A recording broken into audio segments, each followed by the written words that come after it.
Welcome back to our channel. 2017 வெளிவந்திருக்கிற ஒரு political drama thriller movie தான் சமீர். இதோட தமிழ் வெர்ஷனை இப்போ உங்களுக்கு தந்தி ஒன்ல ஆட் பண்ணியிருக்காங்க. படத்தோட ரன் டைம் அரௌண்ட் ஒரு 2.5 hours கிட்டே இருக்குது. ஸோ உங்களுக்கு சிம்பிளாக ஒரு 2 hours இருந்துச்சுன்னா அந்த படத்தை ஃபுல்லாக பார்த்து முடிச்சிடலாம். தந்தி ஒன்ல ஃப்ரீயாகவே ஆட் பண்ணியிருக்காங்க, செக் பண்ணி பாருங்கள். அண்ட் இதோட சிம்பிளான கதை என்னன்னு பார்த்தாக்க, ஹைதராபாத்தில் நடக்கிற ஒரு பாம் பிளாஸ்ட். ஸோ இந்த பிளாஸ்ட்டில் யாரெல்லாம் சம்மந்தப்பட்டிருக்காங்க அப்படின்னு சொல்லிட்டு ஒரு குழு ஒன்று அமைக்கிறாங்க. இப்போ அந்த போலீஸ் டீம் அந்த பாம் பிளாஸ்ட்டில் சம்மந்தப்பட்ட அந்த அகமதாபாத் இன்ஜினியரிங் ஸ்டூடெண்ட்டை தேடி போகிறாங்க. குறிப்பாக எசின்ற பையனை தான் வந்து தேடி போகிறாங்க.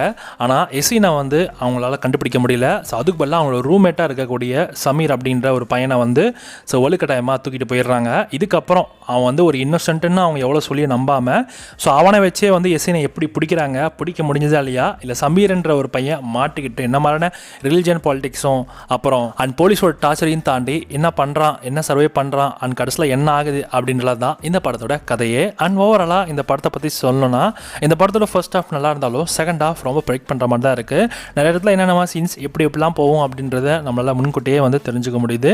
அந்த அளவுக்கு வந்து ஸ்க்ரீன் பிளேயில் பெருசாக ட்விஸ்ட் அண்ட் டர்ன்ஸ்னு இல்லை. பட் ஆனால் ஓவரால் ஒரு டீசெண்டான ஒரு மூவி தான். ஒரு அளவுக்கு சொல்ல முடியாது.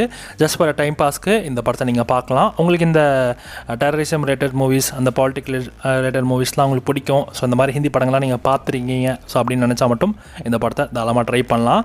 உங்களுக்கு இந்த படம் கொஞ்சம் லைட்டாக இந்த டாக்குமெண்ட்ரி ஃபீல் கொடுக்குற மாதிரியும் இருக்கலாம்.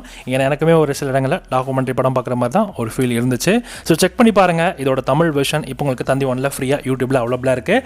இந்த படத்துக்கு SRS ரேட்டிங்ஸ் 5க்கு 2.5 கொடுக்கலாம்.